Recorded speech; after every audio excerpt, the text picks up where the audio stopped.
নমস্কার, আজকের রেসিপিতে আপনাদেরকে স্বাগত। চলুন তাহলে রান্নাঘরে যাওয়া যাক। আজকে বানাবো ওটস দিয়ে আর কলা দিয়ে একটা মিল্কশেক। এই জন্য একটা মিক্সার গ্রাইন্ডারের ভেতর আমি নিয়ে নিচ্ছি 4 টেবিল চামচ মতো ওটস নিয়েছি।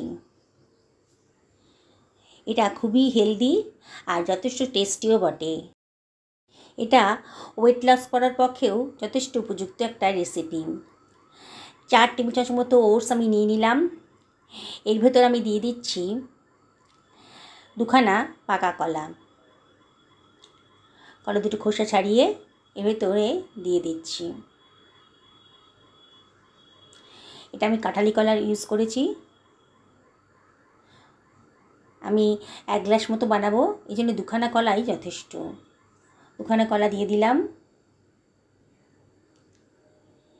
এবারে কলা দুটো একটু ভেঙে দিয়ে দিচ্ছি। এর মধ্যে দিয়ে দিচ্ছি কয়েকটা আমন্ড বাদাম, আর দিয়েছি কয়েকটা কাজু বাদাম, আর দিয়ে দিচ্ছি কতগুলো কিশমিশ। এগুলো দিলে পরে কিন্তু দারুণ টেস্টি হবে।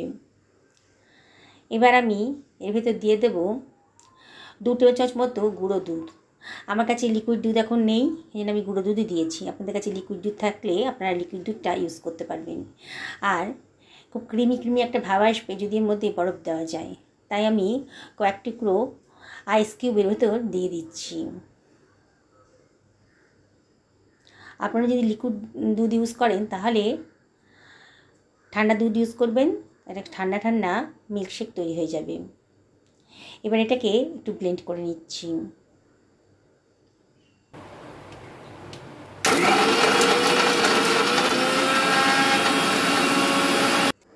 ব্লেন্ডটা ভালো মতো হয়নি, একটু চামচ দিয়ে ভালো করে সব কিছু মিশিয়ে নিচ্ছি। নিয়ে এর মধ্যে দিয়ে দেব 1 বাটি পরিমাণ জল, দিয়ে আবারও সব কিছু ভালো করে মিশিয়ে নিচ্ছি। আবারও একটু ব্লেন্ড করে নিতে হবে। ভালো করে সব কিছু মিশিয়ে দিলাম, দিয়ে আবার একটু ব্লেন্ড করে নিচ্ছি।